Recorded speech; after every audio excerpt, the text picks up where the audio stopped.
ஜெபம். ஸ்தோத்திரம். எங்களை நேசிக்கிறதான எங்கள் நல்ல தகப்பனே போய் நாங்கள் நன்றியோடு துதிக்கிறோம். உண்மை ஸ்தோத்திரிக்கிறோப்பா.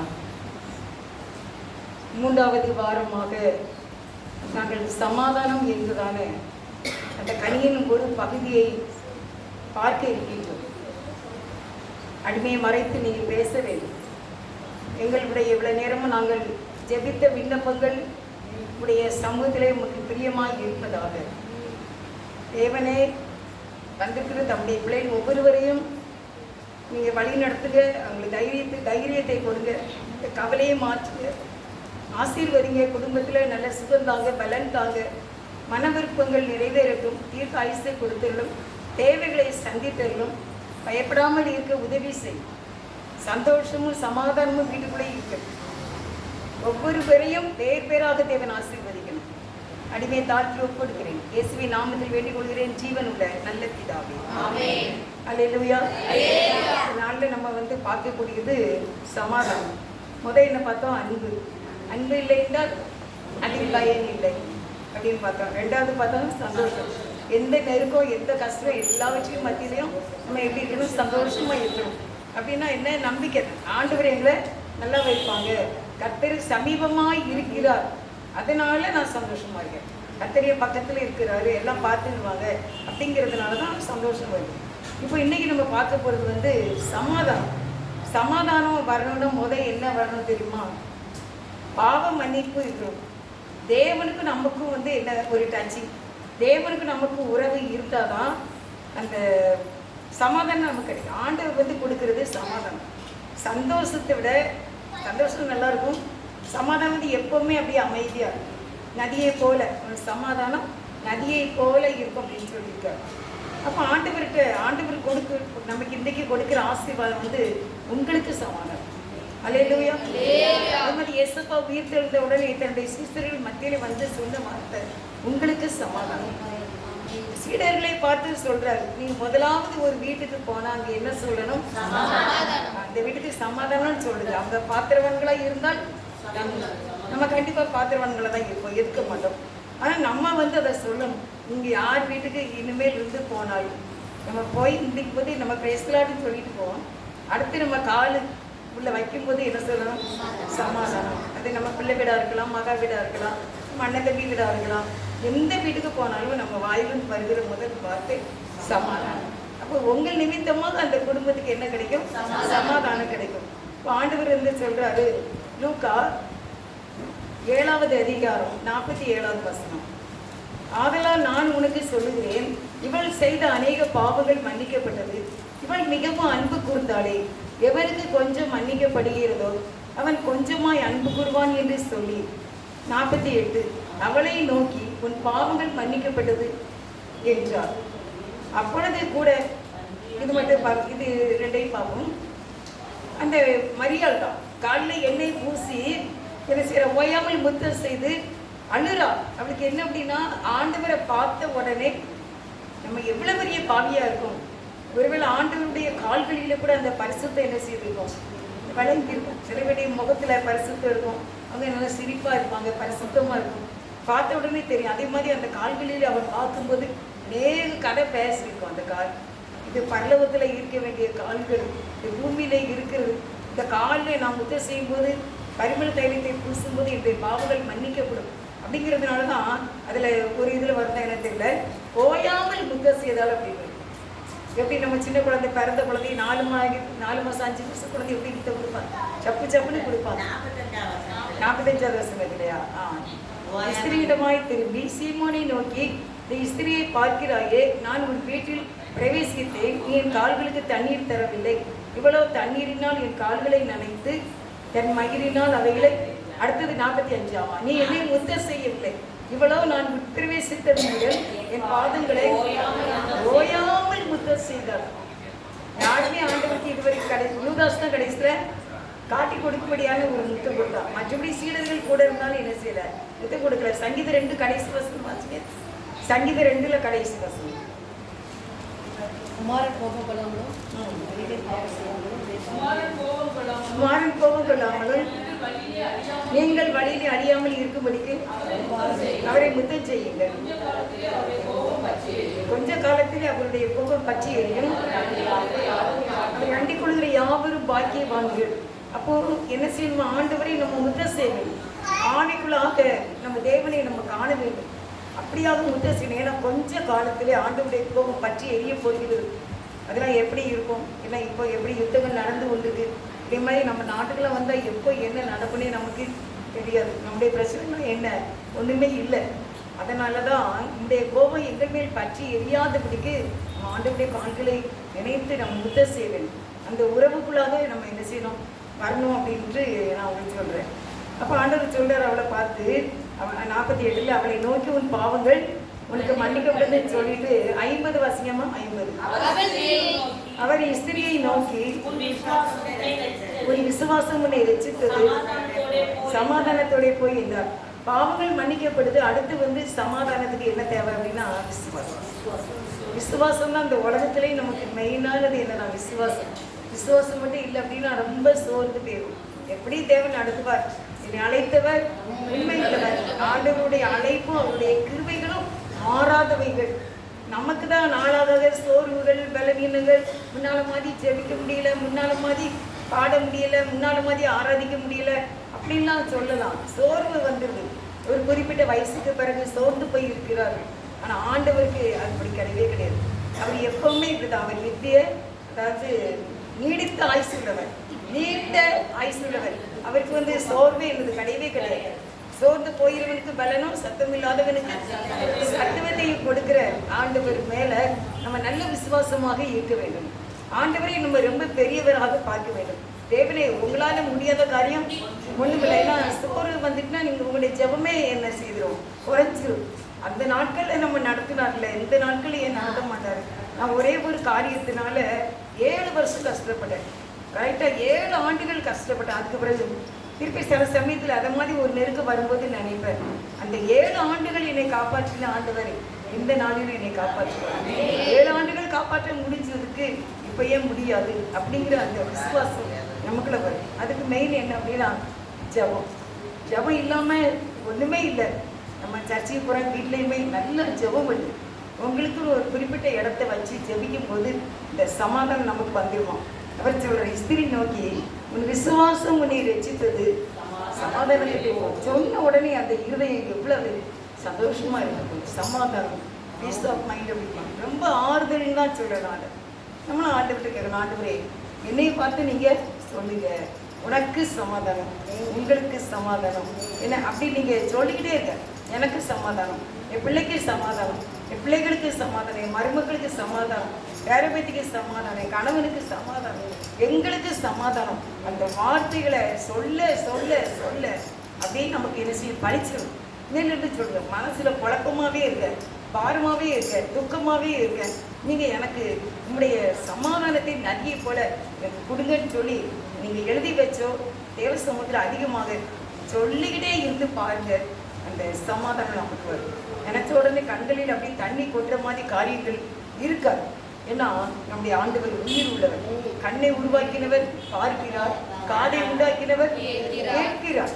கேட்கிறவர்கிட்ட தெளிவா சொல்லணும், நோயற்ற ஒரு வாழ்க்கையை உங்களுக்கு தாங்க ஆண்டவரை. நம்முடைய இன்னைக்கு இந்த இடத்துல இருக்கிறதுனா பெரிய ஒரு கிருபை தான். நேற்று ECG தான் நைட்டு நாங்கள் எடுக்க போனோம். ராத்திரி 11 மணிக்கு நான் ஆஸ்பத்திரியில் இருக்கேன், ECG எடுக்கிறது. ஆமாம், ரொம்ப நினச்சேன். கேசக்கட்டை மட்டும் சொன்னேன், பேசி ஏதோ அவங்க ஆக்சுவலாக ஃபோன் பண்ணாங்க, அப்புறம் அப்படி கிளப்பிட்டு இருக்கேன் அப்படின்னு சொன்னேன். அப்போ அக்கா சொன்னாங்க, நாளைக்கு ப்ரேயரில் இருக்கணுமே அப்படின்னு சொல்லிட்டு இருந்தாங்க. அதெல்லாம் கரெக்டாக நடத்துவார் அப்படின்ட்டு 11 மணிக்கு நான் இளங்கோ டாக்டர்கிட்ட உட்காந்துருக்கேன். அப்போ நினச்ச ஆண்டவரே நீங்கள் தான் நாளைக்கு இந்த வார்த்தை நான் கொடுக்கணும், எனக்கும் சமாதானம் வேணும் அப்படின்ட்டு. அதே போல் கரெக்டாக நம்மளை நிலை நிறுத்துவார். அவர் விற்கப்பட்டு போகவே விட மாட்டார். நல்ல நம்பிக்கையை நம்ம வைக்கலாம். எனக்கும் நீங்கள் சமாதானம் என்று சொல்ல வேண்டிய ஒரு நாள் இல்லை, என்னுடைய ஆயுள் முழுவதும் சமாதானத்தினால் நிரம்பி இருக்க வேண்டும் என்று நம்ம ஆண்டவர்கிட்ட கேட்கணும். அடுத்து நீதிமொழிகள் 16வது அதிகாரத்தில் 7வது மார்க் 5:34 வாசிக்கணும். மார்க் 5:34. அவர் அவளை பார்த்து, மகளே உன் விசுவாசம் உன்னை ரட்சித்தது, நீ சமாதானத்தோட போய் உன் வேதம் நீங்க சுகமாக இரு. இதுல ஆண்டவர் என்ன சொல்றாரு பாருங்க, நல்ல அழகான ஒரு வசனம். நீதி மார்க் 5 அதிகாரம் 34 வசனம். இன்னொரு நேரம் வாசிக்கிறேன். அவர் அவளை பார்த்து அவர் அவளை பார்த்து, மகளே மகளே, உன் விசுவாசம் உன்னை ரட்சித்தது. உன் விசுவாசம் உன்னை ரட்சித்தது. நீ சமாதானத்தோடே போய் நீ சமாதானத்திலே போய் உன் வேதனை நீங்கி சுகமாயிரு. என் வேதனை சுகமாயிரு. நம்ம வால்பேப்பரில் எழுதி போட்டுருப்பாரு, உன் வேதனை நீங்கி சமாதானமாய் இரு, சுகமாய் இரு, சமாதானத்தோட இரு. நல்ல அந்த வார்த்தை. அவர் அவளை பார்த்து சொல்றார். நம்மளுக்கு கேட்பாண்டவர், என்னை பார்த்து சொல்லுங்க, என் விசுவாசம் என்னை ரட்சித்தது. நான் சமாதானத்தோட போய் என் வேதனை நீங்கி நான் சுகமாய் இருப்பேன். இன்னொருத்தருடைய விசுவாசத்துல நம்ம வாழவே முடியாது. நம்ம விசுவாசத்துல தான் நம்ம என்ன செய்ய முடியும், வாழ முடியும். வெளியான காரியங்களை நம்ம ஃப்ரெண்டுகிட்ட ஷேர் பண்ணிக்கலாம், ஊழியக்காரங்கிட்ட சொல்லிக்கலாம். உள்ளான இதயத்துல ஆத்மாவுக்குள்ள நமக்கு கஷ்டங்கள் வரும்போது அது நம்ம யார்கிட்டையும் என்ன செய்ய முடியாது, சொல்ல முடியாது, சொல்லவும் தெரியாது. கஷ்டமா இருக்கு. அதை செயல்படுவது, அந்த கவலையிலிருந்து அதை வெளியே கொண்டு வருது ஆண்டவர். அவர் தான் தெரியும். அதனால அவர்கிட்டயே நம்ம சொல்லிக்கிட்டே இருக்கணும், ஆண்டவரே நான் இப்படிலாம் இருக்கேன், எனக்கு வேதனை நீங்கி நான் சுகமாக இருக்கக்கூடிய சமாதானத்தை எனக்கு யாரும் ஆண்டவரே, சமாதானத்தின் பிள்ளையை நான் வாழ ஆசைப்படுறேன். எனக்குள்ள இருக்கிற சமாதானம் நான் எந்த வீட்டுக்கு போனாலும் அங்கேயும் நான் சொல்லும்போது, இப்போ நீங்கள் வீட்டுக்கு போறீங்கல்ல, கால் வைக்கும் போது சொல்லுங்க, இந்த வீட்டுக்கு சமாதானம் அனைத்துண்டாக அப்படி சொல்லிக்கிட்டே கால் வைங்க. எப்படி சொல்வீங்க? இந்த வீட்டுக்கு சமாதானம் இந்த சுபங்கள் அனைத்தும் உண்டாகும் அப்படி சொல்லி நீங்கள் சொல்லிக்கிட்டே இருக்க. அப்போ என்னைக்கு நான் எங்கள் பிள்ளைகள் வீட்டுக்குள்ள போகும்போது பிரைஸ்தலாட் அப்படின்னு சொல்லிட்டு போவேன். கதவை திறக்கையுமே பிரைஸ்தலாட் அப்படின்னு சொல்லிட்டு போவேன். இப்போ 2 நாளைக்கு முன்னாலே நம்ம வந்து ஒரு வசனம் போட்டோம். எத்தனை பேர் பார்த்தீங்கன்னு தெரியல குரூப்பில். முதலாவது ஒரு வீட்டுக்கு செல்லும்போது சமாதானம் என்று நீங்கள் சொல்ல வேண்டும் அப்படின்ட்டு சொல்லி, அதுலேருந்து இனிமேல் நம்ம ஒரு வீட்டுக்குள்ளே போகும்போது பிரைஸ்தலாட் சொன்னால் திருப்பி இந்த வீட்டுக்கு சமாதானம். இதில் ஆண்டவர் தைரியமாக சொல்லி விடுறாரு, மகளே வேதனை நீங்கி சமாதானமாகிரு, விசுவாசம் என்னை ரட்சித்தது. அப்போ நீங்கள் வீட்டுக்கு போகும்போது நினைக்கிறோம், கண்டிப்பாக நான் சமாதானமாக தான் இருப்பேன். ஏன்னா எங்களுக்கு ஆண்டவர் வாக்கு கொடுத்துருக்கிறார். எல்லா நிச்சயத்தோடு போங்க. அடுத்து நீதிமொழிகள் 16 7வது வசனம். நீதிமொழிகள் 16 7. ஒருவனுடைய வழிகள் இப்போ நம்ம மற்றவங்க மூலமா நமக்கு தேவனோடு கூட உள்ள ஒரு சமாதானம் நமக்கு தேவை. அதான் சொல்றாங்க, ஒருவனுடைய வழி கர்த்தருக்கு பிரியமாய் இருந்தால் நம்முடைய சத்துருக்களும் வந்து சமாதானம் செய்வார்கள். நீங்க இதை அனுபவிச்சிருக்கீங்களா எனக்கு தெரியல, நல்லா அனுபவிச்சிருக்கேன். யாரோ என்னைக்கோ பல 20 வருஷத்துக்கு முன்னால உள்ளவங்க வந்து மன்னிப்பு கேட்டாங்க. நான் எதுக்குன்னு கேட்கல, ஏன் மன்னிப்பு கேட்குறீங்க எதுக்கு அப்படின்னு கேட்குறேன். சரிம்மா நான் ஆண்டவர்கிட்ட தான் போய் ஜோம் பண்ண, ஆண்டவர் உங்ககிட்ட மன்னிப்பு கேட்க சொன்னார் அப்படின்னா. அப்போ அவங்க ஒரு நேரத்தில் எனக்காக எப்படி இருந்திருக்காங்க, எனக்கு சத்துருவாக இருந்து ஏதோ செயல்படுறாங்க. நான் வேற ஒன்றும் கேட்கல, கர்த்தர் மன்னிச்சுட்டார்ல, எனக்கு ஒன்றும் பிரச்சனை இல்லை அப்படின்னு சொல்லிட்டேன். அப்போ நம்முடைய வழி வந்து கர்த்தருக்கு மட்டும் எப்படி இருக்கணுமா, பிரியமாக இருக்கணும். ஆண்டவருக்கு நம்மளை பார்த்து சொல்லணும், உன்னுடைய வழி எனக்கு பிரியமாக இருக்குது, ஒன்று எனக்கு பிடிச்சிருக்கு, என்கிட்ட கேட்காம எதுவும் செய்ய மாட்டேன், என்னுடைய ஒவ்வொரு ஸ்டெப்பும் என்னது நீ உனக்கு தெரியும். ஒரு கணவன் மனைவி நல்ல ஒரு ஃபேமிலி பார்த்துக்கோங்க. நம்ம ஊரில் வேற ஊரில் நம்ம ப்ரேயருக்கு வருவாங்க. ஒரு நாள் அவருடைய கணவன் வீட்டுக்குள்ளே வரும்போது இவன் இன்னொரு பையன் கூட அந்த தொடர்பில் இருந்திருக்கான். ரொம்ப நல்ல ஒரு ஹஸ்பண்டு, இந்து பிள்ளை தான். ஆனால் அவள் கோயிலுக்கெல்லாம் நல்லா போக ஆரம்பிச்சுட்டு அதுக்கெல்லாம் அவர் விட்டுட்டார். எந்த ப்ரேயர் மீட்டிங்னாலும் விட்டுருவார். ஆனால் இந்த பிள்ளை இப்படி கண்ட உடனே அவருக்கு தாங்கவே முடியல. பிரச்சனை எப்படி இருந்திருக்கும், நேரில் பார்த்துட்டாங்க. அப்புறம் செல்லெல்லாம் வாங்கி சும்மா இப்போ பட்டினி செல்லு தான் யூஸ் பண்ணிட்டு இருக்கா. அவர் இன்னுமே என்ன செய்ய முடியல. சும்மா ஒரு ஆஸ்பத்திரிக்கு இருமல்னு போனாலும் கணவன் தான் கூட என்ன செய்கிறாரு, போகிறார். அப்படிப்பட்ட அந்த சமாதானத்தை இழந்து விட்டார்கள். இதனால இந்த பாவத்தினால அப்படியே வந்து ரொம்ப அழுதா. நான் சொன்னேன், ஆண்டவரை தூக்கிடுவார், இன்னும் தொடர்ந்து நீ என்ன செய்யணும், அன்பு செலுத்து கணவன்கிட்ட. அந்த தொடர்பை கம்ப்ளீட்டாக விட்டு ஆண்டவருக்குள்ள அன்பு செலுத்தி கணவனுக்கு கீழ்ப்படின்னு இரு, கண்டிப்பாக அவர் நேசிப்பார் அப்படின்ட்டு. அதே போல் நம்ம ஆண்டவருக்கு விரோதமாக தவறு செய்யும் போது தேவனுக்கு நம்மளை நினைக்கும் போது எப்படி இருக்கும், கஷ்டமாக இருக்கும். நமக்கு உடனே ஆண்டவரோடு ஒப்புரவாகி நம்ம சமாதானமாக இருக்கும்போது நம்முடைய எதிரிகளாக இருந்தாலும் சத்ருவாக இருந்தாலும் அவங்க வந்து கண்டிப்பாக கேட்பாங்க, நம்மளை சாரி கேட்பாங்க. நான் உங்களுக்கு விரோதமாக இப்படி பேசியிருக்கேன், இப்படி நடந்திருக்கேன் அப்படின்னு சொல்லி கேட்பாங்க. ரொம்ப நல்ல ஒரு வார்த்தை. நீதிமொழி 16 7. நம்முடைய வழி கர்த்தருக்கு மட்டும் பிரியமா இருந்தால், நமக்கு சத்துருவா இருந்தாலும் கூட ஒரு நாள் வந்து சாரி நாங்கள் அன்னைக்கு தெரியாமல் நடந்துட்டோம், நடந்ததை மறந்துடுங்க, நடந்ததை மன்னிச்சிருங்க அப்படின்னு சொல்லி கேட்கக்கூடிய நாட்கள் வரும். சமாதானம் அவ்வளவு முக்கியமானது. எதிரியை கூட நம்ம பக்கம் கொண்டு வரக்கூடியது சமாதானம். அடுத்து நீங்கள் ஆகாய் 2வது அதிகாரம் 9வது வசனம். ஆகாய் 2:9. முந்தின ஆலயத்தின் மகிமையை பார்க்கிறோம், இந்த பிந்தின ஆலயத்தின் மகிமை பெரிதா இருக்கும் என்று சேனைகள் கர்த்தர் சொல்கிறார். இவ்விடத்தில் சமாதானத்தை கட்டளையிடுவேன் என்று சேனைகள் கர்த்தர் உரைக்கிறார் என்று சொல்கிறார். சேனைகளின் கர்த்தர் உரைக்கிறார். ஆகாய் 2:9. இவ்விடத்திலே சமாதானத்தை கட்டளையிடுவேன் என்று கர்த்தர் சொல்கிறார். அருமையானவர்களே, இன்றைக்கு உங்களுடைய ஒவ்வொருவருடைய இருதயத்திலும், உங்கள் வீட்டுக்குள்ளேயும், குடும்பத்தில் ஒவ்வொரு நபருக்கும் சமாதானம் கட்டளையிடப்பட கடவுது. ஆமென். நீங்கள் இன்று முதல் சமாதானத்தோடு வாழ்வீர்கள். இவ்விடத்திலே கர்த்தர் சமாதானத்தை கட்டளையிடுவேன் என்று சொல்லுகின்றார்.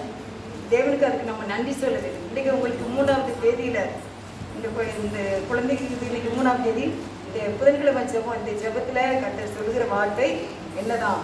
உங்களுக்கு சமாதானம். நீங்க கண்டிப்பா இதிலிருந்து உங்க வீடுகளே ஒரு மாற்றம் உண்டாகும். நீங்க நல்ல ஐடியா சொன்னாலும் உங்க கணவன் ஏற்றுக்கொள்ளாம இருந்திருப்பாங்க, ஆனா இன்னும் அப்படி இருக்காது. அதே மாதிரி உங்களுடைய கணவன் நல்ல ஒரு யோசனை சொல்லுவாங்க, நமக்கு அது அற்பமா தெரியலாம், ஆனா இனிமே நீங்க அதை ஏற்றுக்கொள்ளும் போது அதுல ஒரு சமாதானம் இருக்கும். வீட்டில் யாரோ நம்மளை அராஜகம் பண்ண மாதிரி இருக்கும், ஆனா நீங்க நல்ல ப்ரேயர் பண்ணீங்கன்னா அது சமாதானமாக இருக்கும். எல்லாமே எப்படி இருக்கும்? எப்பவும் சமாதானம். சமாதானம் என்பது ரொம்ப நல்லது. ஒரே இடத்துல 9 மணி நேரம் கூட உட்கார்ந்தே இருக்கலாம், எங்கேயும் ஆடாம அசையாம. இருதயத்துல சமாதானம் மட்டும் இருந்தா, வீட்டுக்குள்ள சமாதானம் மட்டும் இருந்தா, அதனால ஆண்டவர்கிட்ட கேட்கணும், ஆண்டவரே எங்களுக்கு சமாதானம் தரும். இயேசு உயிர்த்தெழுந்த உடனே முதலாவது சொன்ன வார்த்தை உங்களுக்கு சமாதானம். அதே மாதிரி இயேசு பிறந்த உடனே அங்க என்னதான் சொல்றாங்க? பூமியிலே சமாதானம். அதனால ஆண்டவர்கிட்ட ரொம்ப கெஞ்சி கேட்கணும், ஆண்டவர் என்னுடைய தனிப்பட்ட வாழ்க்கையில, என்னுடைய இருதயத்துல, என்னுடைய மைண்ட்ல, அதே சமயத்துல என்னுடைய குடும்பத்துல நல்ல ஒரு சமாதானம் நீங்க தாங்க. என்னால எங்க வீட்டுக்கு சமாதானம் தான் இருக்கணுமே ஒழிய வேற எந்த ஒரு துன்பமும் என்னையால வரவே கூடாது அப்படின்னு சொல்லி நம்ம ஜெபிக்கணும். அதே மாதிரி நம்ம பேரம் பேத்தி பிள்ளைகள் படிப்பு அந்த விஷயத்துலலாம் நம்ம பெரியவங்க ரொம்ப என்ன செய்யக்கூடாது, தலையிடக்கூடாது. அது அவங்க இஷ்டம். அவங்க எவ்வளோ பணமும் செலவழித்து எப்படியும் படிக்க வைப்பாங்க. நம்ம ஷார்ட்டாக நினைப்போம், அதிலெல்லாம் நம்ம என்ன செய்யக்கூடாது, தலையிடாதபடிக்கு ஞானமாக இருந்துக்க வேண்டும். அப்போ நம்ம சமாதானமாக இருப்போம். அதே மாதிரி நாளைக்கு உங்கள் பேரன் பேத்தி கல்யாணம் பொண்ணு மாப்பிள்ளை அப்படிங்கும்போது நீங்கள் எப்படி தான் இருக்கணும்? ஒதுங்கி தான் இருக்கணும். ஏன்னா அவங்களுக்கு தெரியும், அவங்க கையாக பார்ப்பாங்க. நம்ம சாதாரணமாக சொல்லுவோம், நம்ம நிலைமைக்கு தக்க நம்ம சொல்லுவோம். அவங்க பார்க்குறது வித்தியாசமாக இருக்கும். திருப்பி நம்மளை பார்த்து சொல்லிடக்கூடாது, உங்களால் தான் இப்படி பண்ணிட்டோம், நாங்கள் உங்கள் சொல்ல கேட்டால் அப்படி பண்ணிட்டோம் அப்படின்னு நாளைக்கு சொல்லிடுவாங்க. அந்த மாதிரி காரியம் தான் நமக்கு சமாதானம் இருக்காது.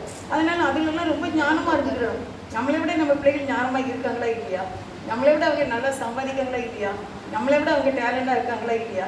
கண்டிப்பாக இருக்காங்க. நம்முடைய பிள்ளைகள் அவங்க எல்லாருமே இருக்க தான் செய்வாங்க. வேதம் அப்படி தான் சொல்லுது, உங்களை பார்க்கலும் பிதாக்களை பார்க்கலும் பிள்ளைகளின் ஆசீர்வாதம் பெரிதாக தான் இருக்கும் கண்டிப்பாக. அதனால ஞானமாக நடந்துக்கிட்டீங்கன்னா நம்மள சமாதானமாக இருக்கும். என் ஃப்ரெண்டு இருக்கா ஒருத்தி, காமநாய்க்கு பற்றி சொல்லுவாங்க, அந்த ஊரில் இருக்கா. அப்போ அவள் எங்கள் வீட்டில் எங்கள் குடும்பத்தில் ஒரு பொண்ணு கேட்டா, அவன் தம்பிக்கு, அவங்க சொந்தக்கார பையனுக்கு. அப்போ நான் சொன்னேன், இதுலன்னா நான் தலையிட மாட்டேன் அப்படின்னு சொன்னேன். இன்னும் எப்படி சொல்கிறா, எங்கள் வீட்டில் நான் பார்க்குற மாப்பிள்ளை தான், நான் பார்க்குற பொண்ணு தான், இந்த பொண்ணை தான் கெட்டணும்னா கெட்டிடுவாங்க. என் அக்காவோ என் தம்பியோ என் தங்கச்சோ யாருனாலும் சரி, நான் சொல்கிறதா அங்கே நடக்கும் அப்படின்னு நான் சொல்லுங்க. நீ அப்படி சொல்லலாம், எனக்கு அப்படி சொல்லக்கூடிய தைரியமும் என்ன செய்யுது எனக்கு இல்லை, வராது. நான் ஜெபம் பண்ணுவேன் பார்த்துக்கோ அப்படின்னு சொன்னேன். அவள் ஆர்சியில் தான் இருக்கா இன்னும், ஆனால் அவள் அப்படி சொல்கிறேன் அப்படின்னு சொல்கிறான். நமக்கு அது என்ன இல்லை, தேவையில்லை. ஒருவேளை அவளுக்கு எல்லாரும் கீழ்ப்பிடிந்திருப்பாங்க, அவங்க பெரிய பணக்காரியவா, அதனால ஒருவேளை ஞானமாகவும் இருப்பாள் அவள் இல்லையா? என்கிட்ட 12 11 வரைக்கும் என் கூட தான் படித்தேன். நல்லா ஞானமாக தான் இருப்பாள். என்னோட செட்டில் அக்காவுங்க அப்படின்னா எப்படி போட்டா இருப்பான்னு பார்த்துக்கோங்க. எங்கள் அக்கா மகளே சொல்கிறேன், என்ன சித்தி நீங்கள் அவளை போய் அக்கான்னு சொல்கிறீங்க, உங்கள் சீட்டு தானே. இன்னும் அவளுடைய அதிகாரத்தினால நான் அக்கா அப்படின்னு போட்டு ஆரம்பிச்சிட்டேன். அப்படி போட்டு அதனால இன்ன வரைக்கும் அவள் சொல்கிறது அப்படி நடக்குமா, அது சமாதானமாக இருக்குது. ஆனால் நம்மளுடைய காரியத்தில் அந்த மாதிரி இல்லை அப்படின்னா நம்ம என்ன செய்திடணும், சரி நீங்கள் பார்த்துக்கோங்க நான் ப்ரேயர் பண்ணுறேன் அப்படின்னு சொல்லிட்டா நமக்கு ஒரு சமாதானம் அங்கே காணப்படும். அடுத்து யோவான் 20:9.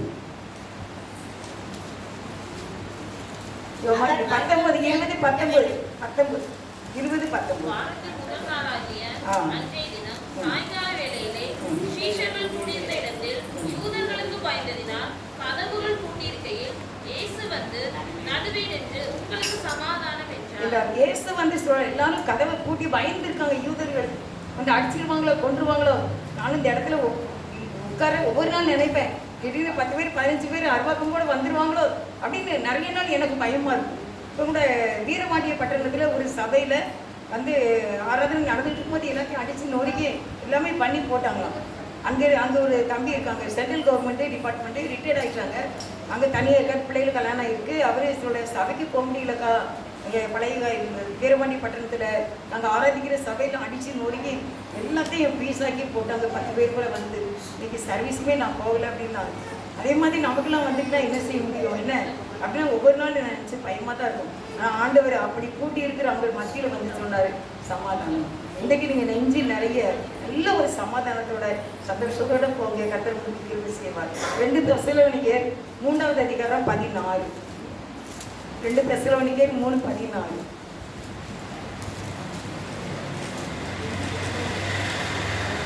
சமாதானத்தின் கர்த்தர் தாமே எப்பொழுதும் சகல விதத்திலும் உங்களுக்கு சமாதானத்தை தந்தருள்வாராக. பாத்தீங்களா, நல்லா இருக்குல்ல வசனம்? வசியனே சமாதானத்தின் கர்த்தர் சமாதானத்தின் கர்த்தர் தாமே எப்பொழுதும் சகல விதத்திலும் உங்களுக்கு சமாதானத்தை தந்தருள்வாராக. டபுள் ரெட்டிப்பானது சொல்றாரு. தொடக்கும் போது அவர் யாருதான்? சமாதானத்தின் தேவன். முடிக்கும் போது சொல்றாரு சமாதானத்தை கட்டளையிடுவார். ஆர்டர் கவர்மெண்ட்ல ஆர்டர் போடும்போது எத்தனை மணிக்கு ஆர்டர் போடுவாங்க? 12 மணிக்கு ஆர்டர் போடுவாங்க.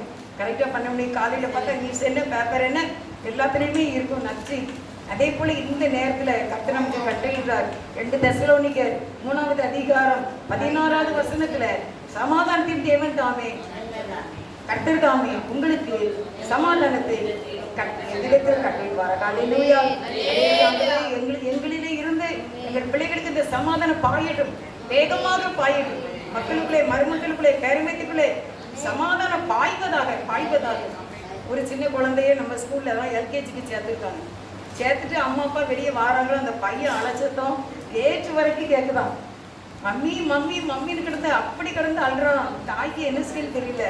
சரி நம்ம இந்த சத்தம் கேட்கறத விட சர்ச்சில் போய் ப்ரேயர் பண்ணுவோம் அப்படின்னு முழங்கால் போட்டு செவிக்க ஆரம்பிக்கும் போது ஆண்டவர் சொன்னாராம், என்னுடைய குழந்தைக்கு சமாதானத்தை கொடுங்க. இந்த பள்ளிக்கூடத்தில் உட்கார்றதுக்கு அவனுக்கு ஒரு சமாதானத்தை கொடுங்க அப்படின்னு சொல்லி ஆண்டவர் என் மகனுக்கு சமாதானத்தை கொடுங்க அப்படி ஜெபம் பண்ணிட்டு வெளியே வரும்போது அலட்சத்தை இல்லையாமா. திருப்பி மதிய கூப்பிட போகும்போது நான் மிஸ்ஸு சொன்னாங்க, உங்கள் பையனை பார்த்தீங்களா கொஞ்ச நேரம் அழுதானா? அது போய் சொன்னாங்களா, மேம் என்னோட 2 காலையும் உங்கள் மடியில் வச்சுக்கோங்க, என்ன உங்கள் கையில் என் தலையை வச்சுக்கோங்க, நான் அழவே மாட்டேன் அப்படின்னாங்க. சரிப்பா நான் கொஞ்ச நேரம் வச்சுக்கிடுறேன். இந்த தாயினுடைய இந்த ஜபம் என் பிள்ளைக்கு சமாதானத்தை கொடுங்கன்னா அவன் நல்லா இருப்பான்னு சொன்னோடனே அவன் போய் டெய்லி என்ன சொல்லுவானா, என் காலை உங்கள் மடியில் வச்சு உங்கள் கையில் என் தலையை வைங்க, நான் அழவே மாட்டேன். இன்னைக்கு பெரிய படிப்பு படித்து கொண்டு இருக்கின்றான். அல்லேலூயா. நான் நினைப்பேன் அந்த தாய்க்கு ஒரு இந்து பிள்ளை தான் ரட்சிக்கப்பட்டிருக்கா, எப்படி இப்படி ஒரு காரியம் தோணுச்சு. அதான் தேவை. அதான் பரிசுத்த ஆவியானவர் இன்னைக்கு பிள்ளைகளுக்குள்ள நம்மகிட்ட கோபமாக பேசுகிறாங்களா, எரிச்சலாக பேசுகிறாங்களா, அதுகளுக்குள்ளே என்னதோ ஒன்று இல்லை. அதான் அவங்க டென்ஷன் ஆகிட்டாங்க. அப்படி பேசுகிற பிள்ளை கிடையாது நம்ம பிள்ளை. நம்ம மகன் அப்படி பேசுகிறவ கிடையாது. நம்ம மகன் அப்படி பேச மாட்டான். ஏன் இன்னைக்கு இப்படி பேசிட்டானே, அவனுக்கு என்ன பிரச்சனையோ அவளுக்கு என்ன பிரச்சனையோ அப்படின்னு நினச்சி அவங்களுக்கு சமாதானத்தை கட்டளையிடும்படி நாம் ஜெபித்தோமானால் நம்முடைய பிள்ளைகளுக்கு சமாதானம் கண்டிப்பாக. சமாதானத்தின் தேவன் தாமே சமாதானத்தை கட்டளையிடுவாராக. இப்போ சமாதானம் இறைவனிடத்தில் மட்டும்தான் உண்டு. அடுத்து 2 தீமோத்தேயு 2:22 2 3 வசனம் தான் இருக்குது, சொல்லி முடிச்சிடுறேன். 2 தீமோத்தேயு 2:22 தான். அன்றைய பாலியல் இச்சைகளுக்கு நீ விலகி ஓடி சுத்த இதயத்தோடு கர்த்தரை தொழுது கொண்டு இருக்கிறதே நீதியை விசுவாசத்தை அன்பிலும் சமாதானத்தை அடையும்படி நாடு. சமாதானத்தை அடையும்படி நாட வேண்டும். எரிச்சலையும் கோபத்தையும் விட்டுவிட வேண்டும். ஆண்டு விட்டு சமாதானத்தை நாட வேண்டும். ஒரு கல்யாண வீட்டுக்கு போகிறோம், நமக்கு எப்போ பெஞ்சு கிடைக்கு, எப்போ நமக்கு சேர் கிடைக்கு அப்படிங்கிறதுல எவ்வளோ தீவிரமாக இருக்கும். சாப்பாடு எவ்வளோ இருக்கும், ஆனால் நாய் போய் சாப்பிட்றது அவ்வளோதான். அப்படி தானே நம்ம போவோம். சாப்பாடு கோயில ஐயா சொல்லுவாங்க, என்ன நிறைய இருக்குதான் செய்துப்பாங்க, எவ்வளோ நாள் வாங்கிடலாம் சொல்லுவாங்க. ஆனால் நம்ம இடிச்சுக்கிட்டு தானே போகிறோம். எல்லா இதுலேயும் பாருங்க, எல்லாமே நிறைய இருக்குன்னு சொன்னாலும் நம்ம இடிச்சுக்கிட்டு முதல்ல நம்ம வாங்கிடணும் அப்படின்னு போயிடும். அதான் நாடுறது தேடுறது. அதே போல ஆண்டவருக்கு சமாதானத்தின் தேவன் நீங்க தான். யாராலும் கொடுக்க முடியாத இந்த சமாதானத்தை நான் நாடுகிறேன், நான் தேடுகிறேன், தந்துருங்கப்பா. ஆயுசு வரைக்கும் சமாதானத்தின் பிள்ளையாக நான் வாழ வேண்டும் என்று கேளுங்க, ஆண்டவர் தருவார். அடுத்து சகரியா 8:19. சகரியா 8வது அதிகாரம் 19வது வசனம். 4ஆம் மாதத்தில் 4ஆம் மாதம் 4ஆம் மாதத்தின் உபவாசம், 4ஆம் மாதத்தின் உபவாசமும், 5ஆம் மாதத்தின் 5ஆம் மாதத்தின் உபவாசமும், 7ஆம் மாதத்தின் உபவாசம், 7ஆம் மாதத்தின் உபவாசமும், 10ஆம் மாதத்தின் உபவாசம், 10ஆம் மாதத்தின் உபவாசமும் யூதா வம்சத்தாருக்கு மகிழ்ச்சியாகவும் யூதா வம்சத்தாருக்கு மகிழ்ச்சியாகவும் சந்தோஷமாகவும் நல்ல பண்டிகைகளாகவும் மாறிப்போகும். நல்ல பண்டிகைகளாக மாறி போகும். ஆகையால் சத்தியத்தையும் சமாதானத்தையும் சிநேகிகள் என்று கர்த்தர் சொல்கிறார். நீ 4ஆவது மாதம் உபவாசம் இருக்கலாம், 5ஆவது மாதம் இருக்கலாம், 10வது மாதம் இருக்கலாம், வெள்ளிக்கிழமை தோறும் இருக்கலாம், செவ்வாய்க்கிழமை தோறும் இருக்கலாம். எல்லா நாளும் நீங்க உபவாசம் இருக்கலாம். ஆனா சத்தியத்தையும் சமாதானத்தையும் சிநேகிக்க வேண்டும். 2 மாதிரி கைக்குள்ள போட்டுக்கிடணும். பைபிள் படிக்கணும். சில பேர் நல்லா ப்ரேயர் பண்ணுவாங்க, அந்த பைபிள் படிக்கிறது. நீங்க பைபிள் படிச்சாதான் உங்களுக்கு சமாதானம். தூக்கத்துல கூட ஒரு கனவு கண்டு முடிக்கணும்னா உடனே நீங்க எடுக்க வேண்டியது பைபிள் தான். எந்த ஒரு கலக்கம் அப்படின்போது உடனே வேதத்தை எடுத்து நீங்க படிச்சு பாருங்க. 2 அதிகாரம் படிக்க உங்களுக்கு சமாதானம் வந்து. அதான் சத்தியத்தை சிநேகிங்கள், சமாதானத்தை சத்தியத்தையும் சிநேகிங்கள். சத்தியம் இந்த கையில, சமாதானம் இந்த கையில. அப்படி 2ஐயும் மாறி மாறி வச்சு 2 மாதிரி நம்ம என்ன செய்யணும், வச்சுக்கிடும் போது நமக்கு சமாதானம் கண்டிப்பாக கிடைக்கும்னு வேதம் சொல்லுகிறது.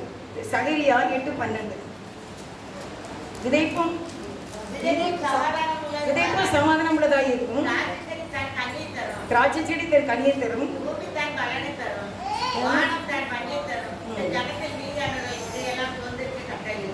எல்லாமே உங்களுடைய செல்வங்கள், உங்களுடைய வருமானங்கள், பிஸ்னஸ் எல்லாமே அது சமாதானத்தை தரும். விதைப்பு எல்லாமே அது நமக்கு நல்லதை தரும் அப்படிங்கிறது. 1 கொரிந்தியர் 7:15. 1 கொரிந்தியர் 7:15. ஆகிலும் அவிசுவாசி விரிந்து போனால் விரிந்து போகட்டும். இப்படிப்பட்ட விஷயத்தில் சகோதரனாவது சகோதரியாவது அடிமைப்பட்டவர்கள் அல்ல, சமாதானமாய் இருக்கும்படிக்கே தேவன் நம்மை. ஆமா, எப்படிப்பட்ட சூழ்நிலையிலையும் நீங்க சமாதானத்தை மட்டும் இருந்தால் கடைசியில் சமாதானம் இருக்கும்படிக்கே தேவன் நம்மை அழைக்கிறார். எந்த ஒரு பிரச்சனையா இருக்கட்டும், நம்ம எதைதான் நம்ம விரும்பணும், சமாதானத்தை விரும்பணும். அப்ப அந்த பிரிவினை வருவதற்கு வாய்ப்பே கிடையவே கிடையாது. நமக்குள்ள ஆழமா வச்சுக்கிடணும் சமாதானம் தான். சமாதானம், பிரிவினை நான் விரும்பல, வேண்டான்னு நான் விரும்பவே இல்லை. எப்படித்தான் இருந்தாலும் நான் சமாதானத்தை விரும்புகிறேன் அப்படி நீங்க சொன்னீங்கன்னா ஆண்டவர் அதை உங்களுக்கு கண்டிப்பா தந்துருவாங்க. நம்முடைய ஒவ்வொரு ப்ரேயர் பாயிண்ட்டும் அவருடைய சமூகத்தில் கண்டிப்பா இருக்கும். நீங்க ஏனத்தாருன்னு நினைக்காதீங்க. உங்களுடைய விண்ணப்பங்கள் பெரிதானது. இங்க 5 நிமிடம் ஆலயத்தில் போய் ஜெபம் பண்ணாலும் அது பரலோக ராஜ்யத்துல பதிவாகும். வீட்டில் உட்காந்து கண்ணீரோடு சொன்னாலும், வானத்தை பார்த்து சொன்னாலும் தேவன் அந்த ஜெபத்தை கேட்டு பலன் உங்களுக்கு பின்னால வந்துட்டு தான் இருக்கும். அதனால என்ன சொல்லணுமா, சமாதானம். அடுத்து மத்தேயு 5:1. சமாதானம் பண்ணுகிறவர்கள் பாக்கியவான்கள், என்னுடைய புத்திரர் என்னப்படுவார்கள். நம்ம ஆண்டவருடைய பிள்ளையாய் இருக்கணும்னா நம்ம சமாதானம் பண்ண வேண்டும். பிள்ளைகளுக்குள்ளே சமாதானம் பண்ண வேண்டும். மக்களுக்குள்ளே மருமக்களுக்குள்ளே சமாதானத்தை பண்ண வேண்டும். சகோதர சகோதரிகளை சமாதானத்தை பண்ணக்கூடிய தூதர்களாக நீங்கள் இருக்க வேண்டும். தூதுவர்களாக இருக்க வேண்டும். இவங்க வந்தால் கண்டிப்பாக என்னதான் செய்வாங்க, சமாதானத்தை தான் சொல்லுவாங்க, அன்பை தான் சொல்லுவாங்க, விட்டு கொடுக்க தான் சொல்லுவாங்க. அப்படிங்கிற மாதிரி ஒரு சமாதானத்தின் தூதுவனாய் நாம் இருக்க வேண்டும். அப்படியானால் நீங்கள் தேவனுடைய பிள்ளைகள் என்பதற்கு அது அத்தாட்சியாக ஆகிறது. அடுத்த பிள்ளை எங்கனாலுமே நீங்கள் போயிட்டீங்கன்னா அங்கே என்னதான் இருக்கணும், சமாதானம். கண்டிப்பாக இவங்ககிட்ட இருந்து மீள முடியாது. சமாதானத்தை உண்டு பண்ணக்கூடியவர்கள் என்று சொல்லக்கூடிய அளவுக்கு சமாதானத்தின் பிள்ளையாக நாம் காணப்பட வேண்டும். முதலாவது நம்ம தேவனுக்கும் நமக்கும் சமாதானம், பிறகு நம்ம எல்லார்கிட்டையும் சமாதானம். வசனம் சொல்லுது, கூடுமானால் எல்லாரிடத்திலும் சமாதானமாக இருங்கள். அது ஒரு கஷ்டமான காரியமாக இருந்தாலும் கூடுமானால் அப்படின்னா நம்ம அதை ப்ளஸ்ஸாக தான் என்ன செய்யணும், எடுத்துக்கிடணும். சரியாயிடும். என்னாலும் இப்படி இருக்காது. ஸ்நேகிக்க ஒரு காலம் உண்டு, பகைக்க ஒரு காலம். பகைக்கு ஒரு காலம் இருந்தால் ஸ்நேகிக்க ஒரு காலம் கண்டிப்பாக இருக்கத்தான் செய்யும். அளவு ஒரு காலம் இருந்தால் சிரிக்க ஒரு காலம் இருக்கும். அதனால சமாதானத்தின் தேவன் தாமே உங்களை ஆசீர்வதிப்பாராக. God bless you.